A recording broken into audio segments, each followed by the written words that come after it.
Je ne sais pas s'il irait à Moscou. Peut-être le ferait-il. Irais-tu à Moscou? C'est difficile. Il y a beaucoup de drones ukrainiens là-bas. C'est dangereux. C'est un endroit dangereux. Il ne veut pas être un endroit à posséder. Vous voyez, il y a des années, un jeune homme politique de l'opposition russe, nommé Boris Nemtsov, a donné une interview dans laquelle il prédisait exactement comment le règne de Vladimir Poutine prendrait fin. Il a dit que Poutine utiliserait la machine de la peur jusqu'à ce qu'elle cesse de fonctionner. Alors, l'effondrement viendrait de plusieurs directions en même temps.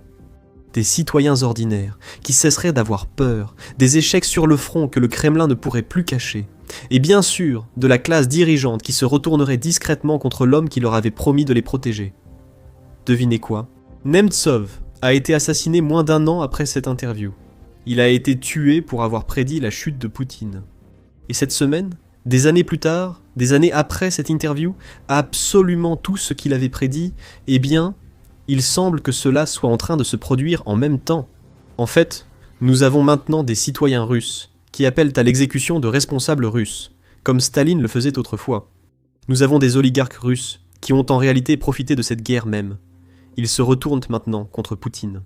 Dans cette vidéo, je veux expliquer pourquoi les Russes réclament désormais ouvertement des exécutions publiques de leurs responsables.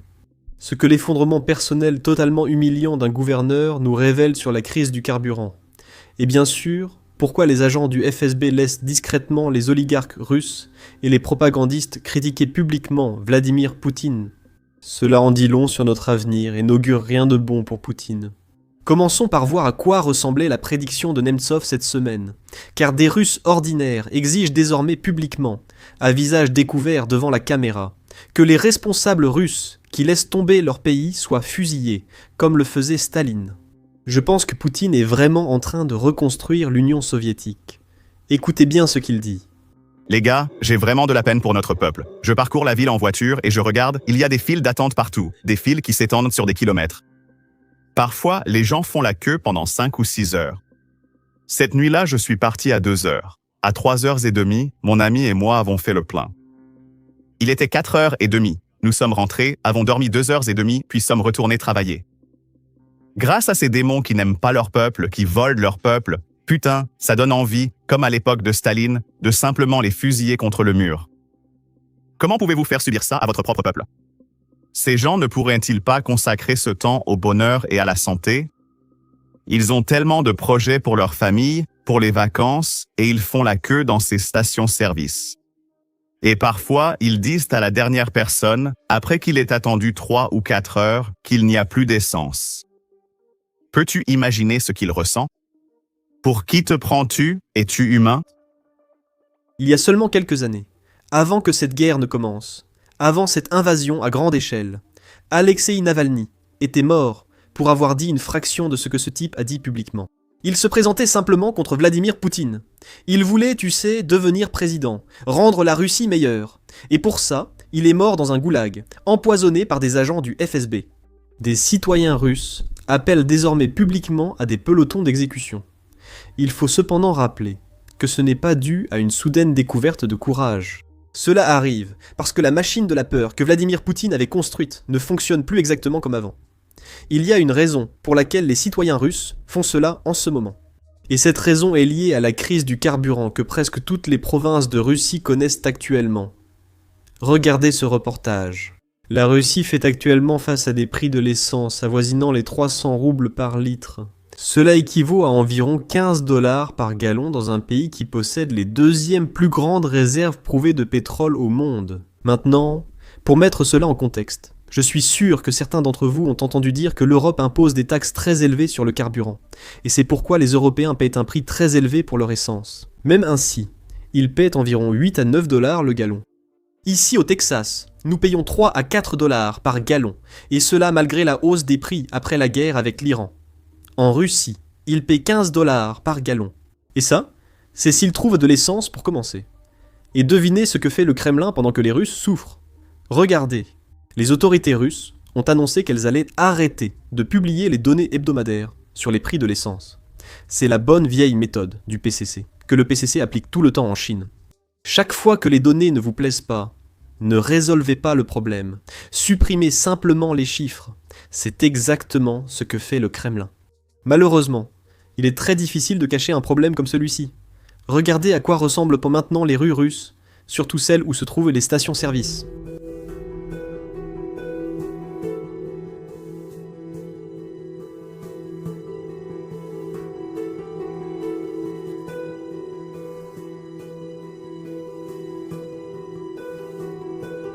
Et comme si cela ne suffisait pas, les Russes accusent directement Vladimir Poutine. J'ignore si vous avez entendu la musique dans cet extrait, mais c'est une chanson intitulée Vladimir Poutine, mur à terre. Et c'est ce que les Russes écoutent lorsqu'ils sont coincés dans une file d'attente à la station-service en essayant d'obtenir de l'essence. En fait, parfois, ils restent bloqués pendant des jours. Des rapports signalent que des personnes restent coincées 5 jours dans la file sans obtenir ce qu'elles voulaient. À cause de cette situation, nous avons eu l'une des histoires les plus drôles sur un homme politique en Russie. Voici ce que je veux dire. Le gouverneur de la région de Volgograd en Russie disait aux Russes « Hé les gars, il n'y a pas de crise du carburant. Ne faites pas de réserve de carburant, c'est vous qui créez le problème, pas une pénurie. » Il disait que les gens prenaient plus que nécessaire, causant la pénurie. Et devinez quoi? Pendant qu'il mentait au public, il est resté bloqué sur la route, car sa voiture est tombée en panne de carburant. Il doit maintenant réaliser qu'il y a bien une crise du carburant. Imaginez si un gouverneur manque d'essence pour sa voiture. Que dire de la souffrance des citoyens russes? Dans l'extrait suivant, une femme russe craque complètement devant la caméra, expliquant qu'elle doit affronter plus que la crise du carburant. Son entreprise n'est plus rentable à cause de l'inflation. Coincée dans la file d'attente sans internet, elle ne peut contacter personne. Je devrais être plus précis en parlant d'internet. Il n'y a pas d'internet mobile en Russie parce que Poutine a peur des drones ukrainiens. Et par-dessus tout cela, bien sûr, la guerre arrive maintenant chez eux. Regardez cet extrait. Je viens de m'endormir. Je suis sous le choc. Un employé de la station-service a annoncé à tous les automobilistes dans la file qu'il n'y aurait pas d'essence aujourd'hui. On dit qu'il n'y a pas d'essence aujourd'hui.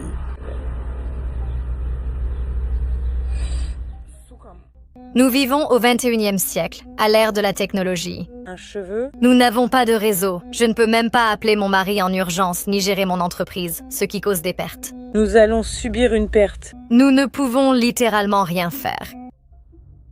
Nous ne pouvons pas faire le plein de nos voitures. Je n'ai même pas de quoi rentrer en voiture. C'est fou.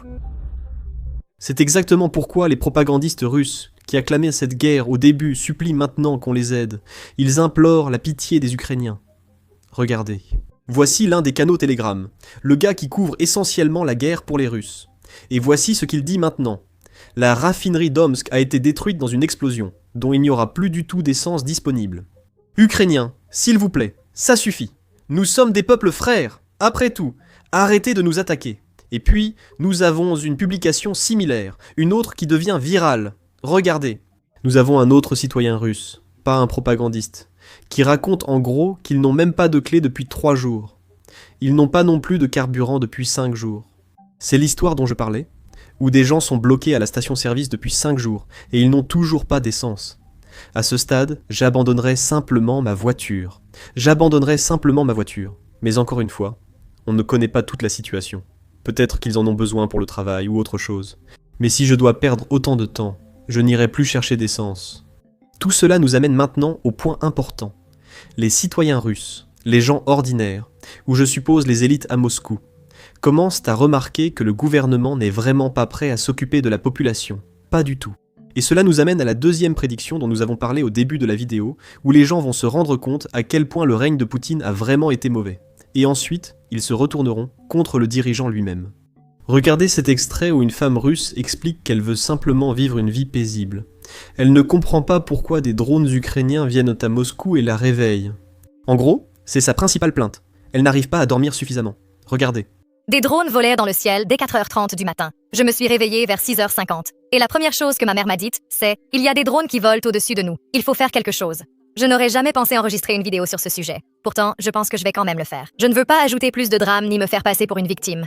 Je sais que plusieurs centaines de milliers de personnes en Russie sont actuellement dans une situation similaire. Je peux confirmer qu'aujourd'hui, ils frappent spécifiquement plusieurs quartiers, dont un où je vis, Lyubertsy ou Lyubertsy Kotelniki. Je vais vous montrer ce qui se passe en ce moment dehors, sous ma fenêtre. Des drones ont frappé des immeubles résidentiels ainsi que le marché Sodo Food, la Dacha Blanche et plusieurs autres sites, provoquant de la fumée. C'est la première fois que je ressens autant d'angoisse. Je ne sais pas quoi faire. Je n'ai pas peur de grand-chose, mais aujourd'hui j'ai eu peur. Ce qui m'inquiète plus encore, c'est que personne n'a été averti, aucun message ni sirène, aucune évacuation. Tout continue comme avant. Théoriquement, on pourrait simplement se réveiller avec un drone qui entre dans sa maison, ou alors on ne se réveille pas du tout. Bien sûr, on ne va pas entrer dans tous les détails de la situation, mais je comprends à quel point les gens en ont vraiment marre de tout ça. Le genre de vie où tu as peur de te faire tuer par un missile, ce n'est pas normal. Il n'y a aucune information sur l'endroit où se réfugier ou où fuir. On ne sait même pas si on doit sortir de la maison ou pas. Personne ne prévient personne de quoi que ce soit. Il est déjà 10 heures du matin et les explosions continuent encore. Il s'agit soit de drones, soit d'explosions dues à des incendies, car une raffinerie de pétrole était visée.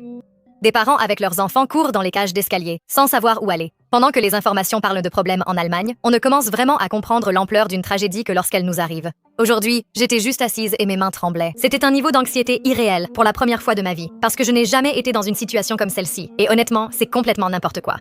On ne sait pas quoi faire, et je ne comprends pas pourquoi l'État n'agit pas. L'absence d'Internet et de VPN complique la situation. On ne peut pas dire qu'il y a une guerre sur le territoire de notre pays, mais en même temps, des civils meurent. Honnêtement, Nous ne comprenons vraiment pas comment nous sommes censés nous protéger dans une situation comme celle-ci. Je ne sais pas quoi faire ni où aller. Le gouverneur de la région de Moscou parle de dégâts mineurs, mais la réalité est visible. Personne ne connaît le nombre de victimes. Si un pays pense que nous voulons faire du mal à qui que ce soit, croyez-moi, nous sommes des gens comme vous, que ce soit en Ukraine, en Russie ou ailleurs. Nous voulons juste vivre en paix. Nous ne voulons pas que qui que ce soit en guerre ou que quelqu'un soit tué. Nous n'avons jamais voulu cela. Nous n'avons pas le droit de faire des vidéos comme celle-ci, ni même de faire des vidéos tout court, ni de les publier publiquement pour expliquer aux civils comment survivre dans des situations comme celle-ci. Où aller et comment rester en sécurité. Et aussi, comment éviter de se retrouver dans des situations comme celle-ci dès le départ. Nous n'avons pas cherché ces informations en ligne ou sur des réseaux sociaux interdits. Nous ne savions pas quoi faire quand on se réveille à 5 heures du matin avec des drones qui volent vers votre maison. Peut-être que les choses auraient été plus simples alors. si vous êtes ici pour les bases du business, voici une autre notion essentielle. Protégez vos données personnelles en ligne. Et si je vous disais que votre adresse personnelle, votre email, votre numéro de téléphone, et même des informations sur votre famille pourraient déjà être en ligne sans que vous le sachiez. Chaque jour, des courtiers en données et des sites web publics collectent, publient et vendent des informations personnelles. Cela peut entraîner du spam, des arnaques, des vols d'identité, et même mettre votre vie privée en danger. C'est pourquoi j'aime Incogni. Incogni trouve automatiquement où vos informations personnelles sont exposées et envoie des demandes de suppression en votre nom. Ils ne peuvent pas vous nuire s'ils ne peuvent pas vous trouver. Et avec le forfait illimité, vous pouvez aller encore plus loin. Collez simplement le lien du site exposant vos informations personnelles et les experts d'Incogni s'occuperont du reste avec des suppressions sur mesure. Commencer ne prend que quelques minutes. Et après une autorisation unique, Incogni s'occupe du plus compliqué à votre place. Reprenez le contrôle de votre vie privée dès aujourd'hui. Utilisez mon code spécial pour obtenir 60% de réduction sur tout abonnement annuel à Incogni. Scannez le code QR ou cliquez sur le lien ci-dessous et commencez à supprimer vos informations personnelles d'Internet. Maintenant, c'est là que je veux faire un commentaire à part. Parce que beaucoup de gens, surtout ceux qui soutiennent l'Ukraine, disent toujours que les Russes devraient diriger leur colère contre Poutine. Pourquoi ne se révoltent-ils pas simplement et ne le renversent-ils pas? Je comprends cet argument, surtout si vous avez de la famille en Ukraine souffrant de la guerre lancée par Poutine. Je comprends aussi la situation de nombreux Russes, surtout opposés à la guerre. Il n'est pas facile de se soulever et de renverser un gouvernement. Nous venons de voir qu'en Iran, début d'année, 30 à 40 000 personnes ont été massacrées en 2 jours parce que les dirigeants refusaient de céder le pouvoir. Poutine est précisément le genre de dirigeant qui réagirait comme l'ont fait les dirigeants iraniens en début d'année en Iran. Il se moque du nombre de Russes tués tant qu'ils restent au pouvoir.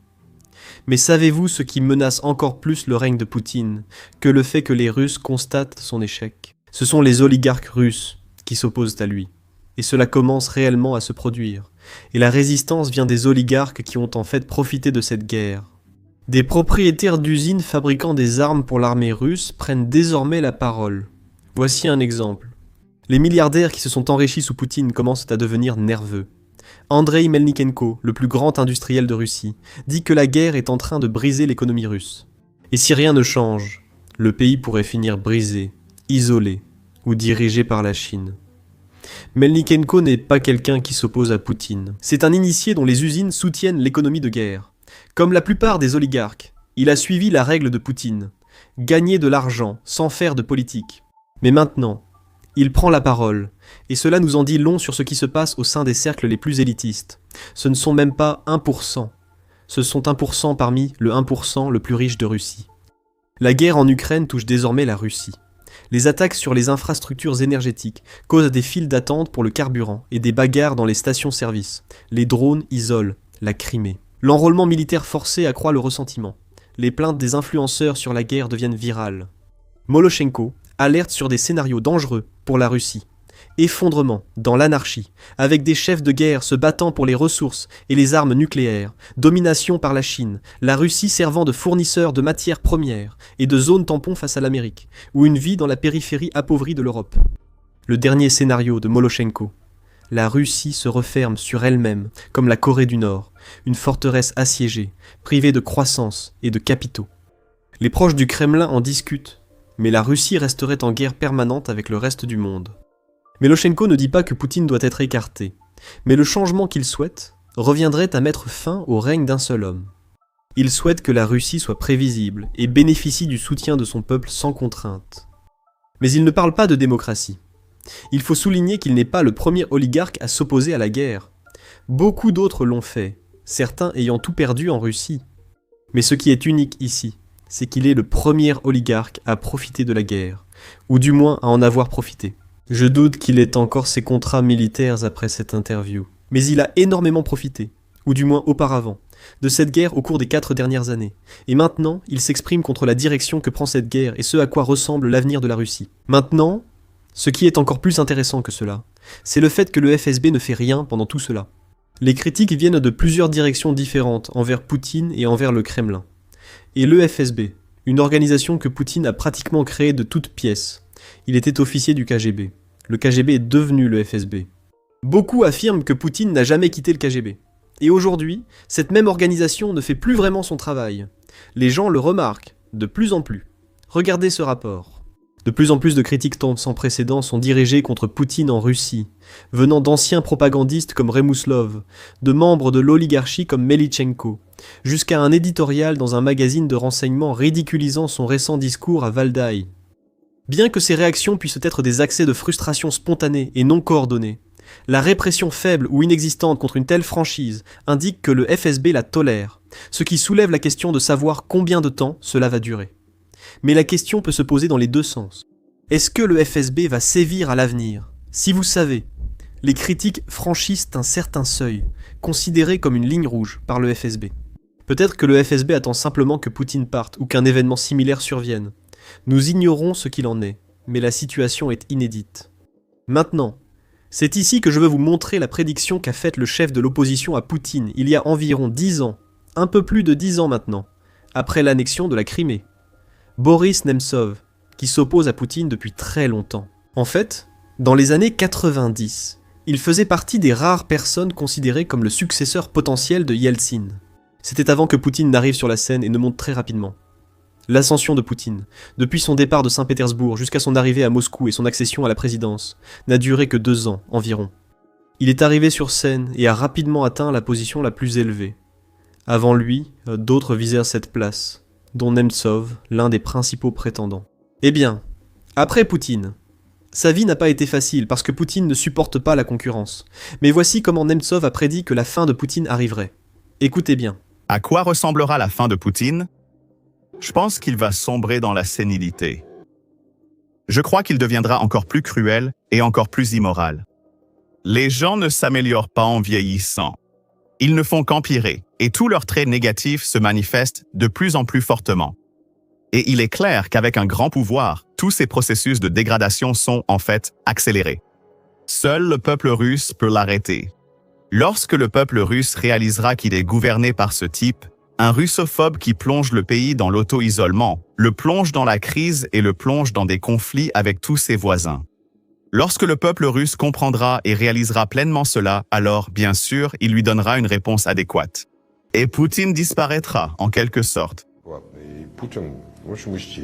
C'est précisément ce qui arrive actuellement. Et en fait, certaines vidéos qui sortent des réseaux sociaux russes sont vraiment choquantes, où les gens parlent ouvertement du fait que la situation en Russie ne va faire qu'empirer. Et il y a certaines personnes, des gens ordinaires en Russie, qui espèrent que cette guerre prendra bientôt fin maintenant que l'Ukraine a montré sa capacité à frapper en profondeur à l'intérieur de la Russie. Ils pourront bientôt retrouver une vie normale, une idée assez répandue en Russie. Mais il y a maintenant des gens qui s'opposent à cela, disant que, eh bien, peu importe à quel point la vie devient difficile à Moscou, à Saint-Pétersbourg, ou même dans d'autres régions, parce que Poutine ne mettra jamais fin à cette guerre. Peu importe la souffrance des Russes ordinaires, Poutine poursuivra la guerre jusqu'à obtenir ce qu'il veut. Bien sûr, cela ne signifie pas qu'ils appellent à renverser Poutine, mais les extraits indiquent que pour une vie meilleure, il suffit de s'occuper de Poutine. Écoutez attentivement cette femme. Vous devez comprendre. Vous devez comprendre cela très clairement. Débarrassez-vous de l'illusion que cela se terminera bientôt. Ça ne va pas finir, ça va continuer et s'étendre. La situation va empirer et s'intensifier jusqu'à la fin de la guerre, au retrait des troupes de Poutine d'Ukraine, Crimée comprise. Rien ne s'arrêtera avant cela. Vos enfants resteront en danger et cela durera tout ce temps. Et Poutine ne mettra pas fin à la guerre, parce que ce n'est pas dans l'intérêt de Poutine de mettre fin à la guerre. Si Poutine met fin à la guerre, cela signifie qu'il devra faire face à tous les problèmes qui sont apparus à cause de sa guerre. On viendra lui poser des questions. On viendra lui présenter des problèmes. On exigera de lui des solutions. Quand en 26 ans vos problèmes ont-ils vraiment été résolus? Nous avons grandi et été façonnés ainsi. Alors maintenant, nous sommes tellement, incroyablement, foutrement indépendants. Mais nous ne pouvons compter sur personne. Qu'est-ce qui te fait croire que tu peux attendre quoi que ce soit maintenant? Tes problèmes seront-ils réglés et seras-tu protégé maintenant? Quand est-ce que quelqu'un en a jamais eu quelque chose à foutre de tes problèmes?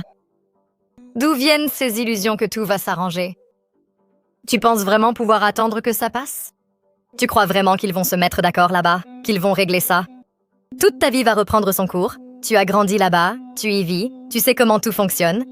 D'où te viennent ces idées? Ça va empirer. Ça va empirer chaque jour. Ça va empirer chaque semaine, chaque mois, chaque année. Et ça va traîner jusqu'à ce qu'il ne soit plus au pouvoir. Tu vois, PRF, je ne sais pas. Démocrate, libéral, de droite? Je m'en fiche complètement. Ça n'a aucune importance. Absolument. Chaque vie. En Russie, tout le monde est actuellement en danger. Si vous continuez à nier ce fait, à écrire, parler et prétendre que tout vient de forces extérieures contre lesquelles notre gouvernement lutterait, j'ai une mauvaise nouvelle pour vous. Vous êtes soit un parfait abruti, soit un lâche, soit un vendu. Il n'y a pas d'autre option. Si la vie d'un Russe a vraiment la moindre valeur à vos yeux, vous devez être contre ce qui se passe de tout votre cœur, de tout votre être. Un défenseur du cessez-le-feu, de la fin de la guerre et du retrait des troupes russes de tout le territoire ukrainien. Et comme si ce n'était pas assez grave, Poutine ne reçoit aucune bonne nouvelle sur les lignes de front. Regardez. Tout récemment, cette semaine même, les forces ukrainiennes ont libéré le village de Novokuznetsk dans la région de Donetsk. Or, la région de Donetsk est la même région que Poutine réclame à l'Ukraine. Il affirme que si les Ukrainiens cèdent donc simplement tout le Donbass à la Russie, il mettra fin à la guerre. Il acceptera un cessez-le-feu, et tout le monde pourra, vous savez, reprendre une vie paisible. Mais malheureusement, Poutine n'a aucun levier pour exiger quelque chose comme ça, parce que les forces russes sont en réalité repoussées sur les lignes de front. Et il se peut même qu'ils ne le sachent pas. Parce que regardez ce qui s'est passé il y a seulement 2 semaines. À peu près 2 semaines. Poutine a prononcé un grand discours en disant « Eh, nous avons capturé un autre village en Ukraine, notre armée avance. » Alors qu'en réalité, ce n'était pas vrai. Le 4 juillet, Poutine a tenu une grande réunion militaire publique. Pour ce type d'événement, il porte l'uniforme militaire, bien qu'il n'ait jamais fait partie de l'armée russe. Il faisait partie du KGB, ce qui, on peut en débattre, fait peut-être partie de l'armée ou non, mais il n'a jamais été soldat. Ce n'est pas un vétéran. Mais malgré tout, il adore s'habiller comme tel. Lors de cette réunion, il a demandé un compte-rendu à ses commandants, affirmant que les forces russes contrôlaient Konetsko. Vous voyez le nom à l'écran. Je vais montrer la carte. Je suis sûr de mal le prononcer. Malheureusement, ce n'était pas exact. Et il n'y avait pas que les Ukrainiens qui disaient que, eh bien, cette information n'était pas vraie. Même des propagandistes de guerre russes disaient la même chose, et c'est quelque chose qui s'est aussi produit en octobre dernier, lorsque Poutine parlait de Kupiansk. Il affirmait que les Russes contrôlaient Kupiansk, donc pas d'inquiétude. Si vous êtes journaliste étranger, vous pouvez venir voir les forces russes blessées à Kupiansk. Un cessez-le-feu de 6 heures sera instauré. Personne n'a réellement accepté son offre. Mais cela a provoqué beaucoup de réactions négatives en Russie, parce que les propagandistes de guerre savaient que Kupiansk n'était pas sous contrôle russe. Pourquoi Poutine affirme-t-il publiquement que c'est sous contrôle russe? Comme vous le savez, la Russie a pour habitude de ne jamais blâmer le tsar, mais toujours son entourage. Donc, Toutes les personnes dans l'industrie de la propagande de guerre russe, ou toutes les personnes qui font partie de cette industrie, ont commencé à blâmer Gerasimov, qui est le chef de l'armée russe. Ils n'ont pas blâmé Poutine. Ils ont accusé Gerasimov de fournir de fausses informations à Poutine. Devine quoi ? Je suppose que la même chose s'est encore produite, parce que Poutine dit que ce village est sous contrôle russe, alors qu'en réalité, ce n'était pas le cas. Et le meilleur dans tout ça, c'est la réponse de Zelensky. Parce que regarde comment Zelensky a répondu. Zelensky dit que, si Poutine croit vraiment que ce village est sous contrôle russe, pourquoi il ne viendrait pas simplement dans ce village et on pourrait avoir une discussion de paix pour mettre fin à la guerre sur place ? Ce village qui est sous contrôle russe. Et devine quoi ? Poutine n'a même pas accepté son offre. Le Kremlin a répondu à Zelensky en disant qu'il peut venir à Moscou pour négocier la paix s'il le souhaite. Et je suppose que vous connaissez déjà la réponse à cette question. Si Zelensky ira à Moscou ou non, puisque c'est comme ça qu'on a commencé cette vidéo. Cela montre tout sur la façon dont cette guerre se passe pour la Russie.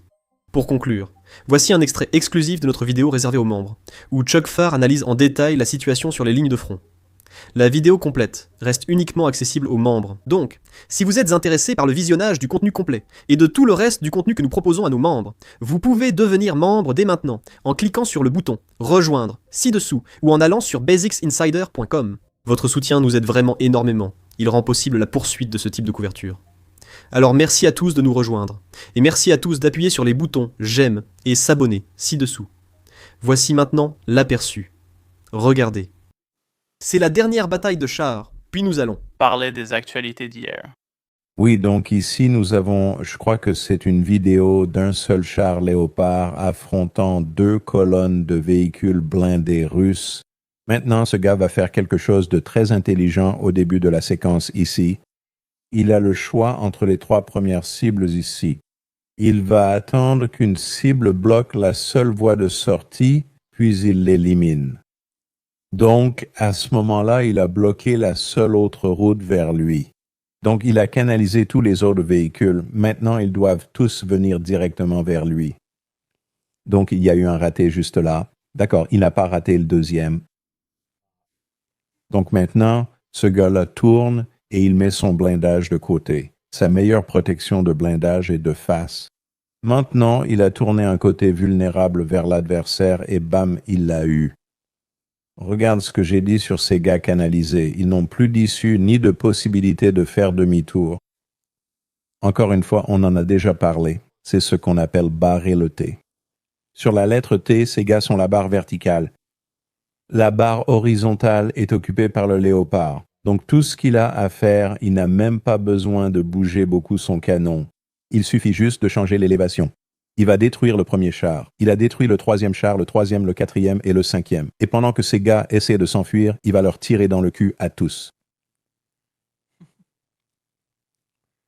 On voit la charge propulsive s'enflammer. Vous voyez ces jets de flammes qui sortent des trappes? Ouais. C'est la charge propulsive qui brûle dans la tourelle. D'accord, voilà notre Léopard.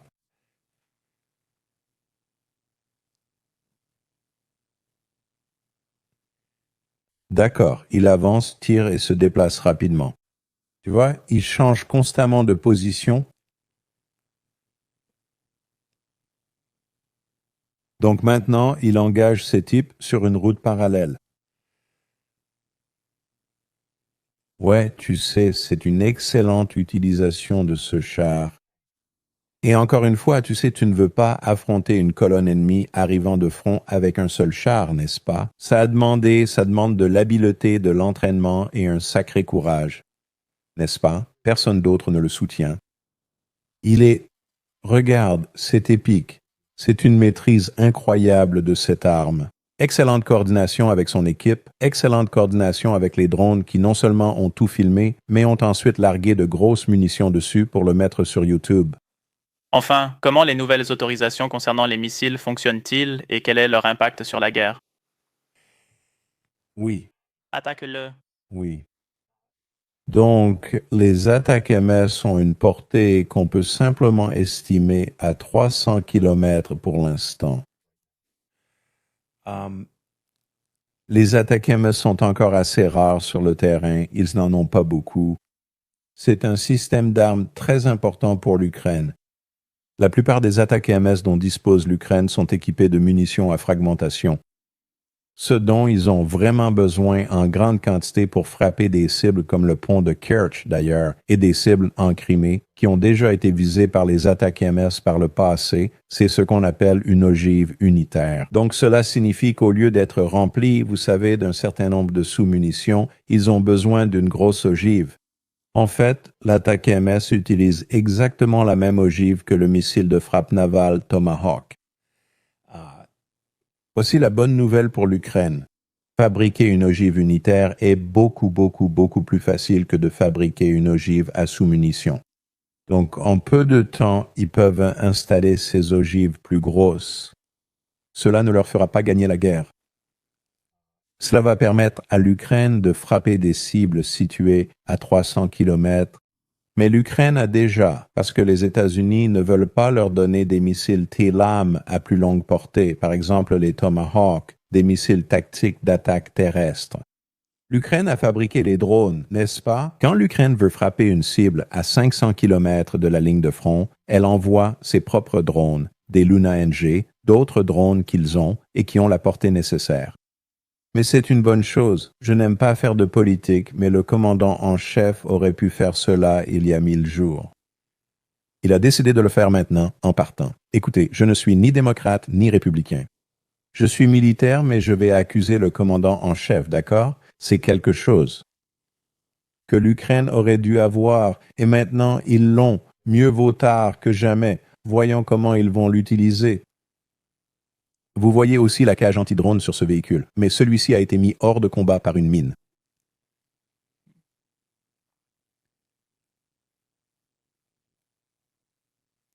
Oui, ces gars-là ne le sont pas. Ces gars-là ne comprennent pas.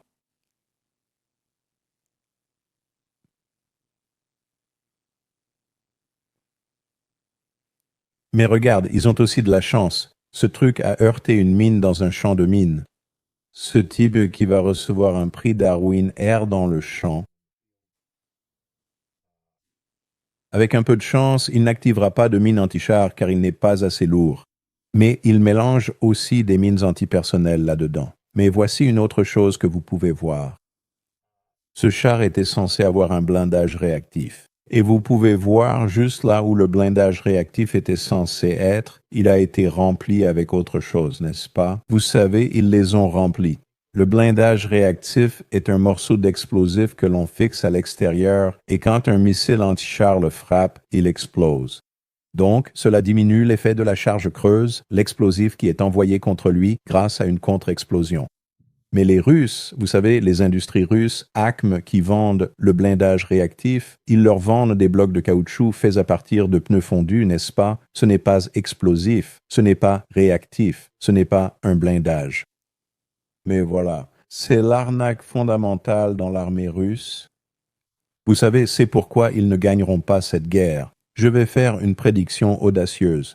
Dans la semaine à venir, ils atteindront 2000 pertes par jour. Ils vont le faire. Et si vous perdez 2000 hommes par jour, vous allez perdre 700 000 personnes par an. Maintenant, cela inclut les tués, les blessés, les disparus et les capturés, mais ce n'est pas tenable. Ça ne l'est tout simplement pas. De plus, le montant des primes, cela représente presque 6% de leur budget, les primes versées aux soldats blessés et tués. Si vous prenez cette prime russe, autant vous inscrire pour un cancer du pancréas, car vous ne vivrez pas plus longtemps. C'est juste que, vous savez, c'est pour ça qu'ils ont dû augmenter encore et encore. Il y a une autre raison. Voyez, Poutine n'a pas lancé de nouvelles grandes mobilisations. La première fois qu'il a mobilisé 400 000 personnes et 400 000 autres ont quitté le pays pour ne jamais revenir. C'était des soutiens de famille, des hommes en âge de servir. Donc, il en est au point maintenant où s'il lance une nouvelle mobilisation, il va retirer des gens de leur travail, n'est-ce pas? Des travailleurs qui ne peuvent pas être remplacés. En plus, il a déjà retiré 700 000 soutiens de famille de l'économie. Donc, soit tu es mort, soit tu as perdu une jambe et un bras. Et nous avons même vu des soldats russes qui ont été renvoyés au front avec les 2 jambes en moins renvoyées au front. Pourquoi ferais-tu ça? N'est-ce pas? Parce que tu es à ce point en manque d'hommes. Tu sais, en plus d'être inhumain, même les nazis n'auraient pas renvoyé un gars au front sans jambes. C'est comme je l'ai dit, le mal, c'est comme une dimension de Star Wars. Tout ce que tu imagines sur l'Empire, ces types le font au quotidien. C'est fou.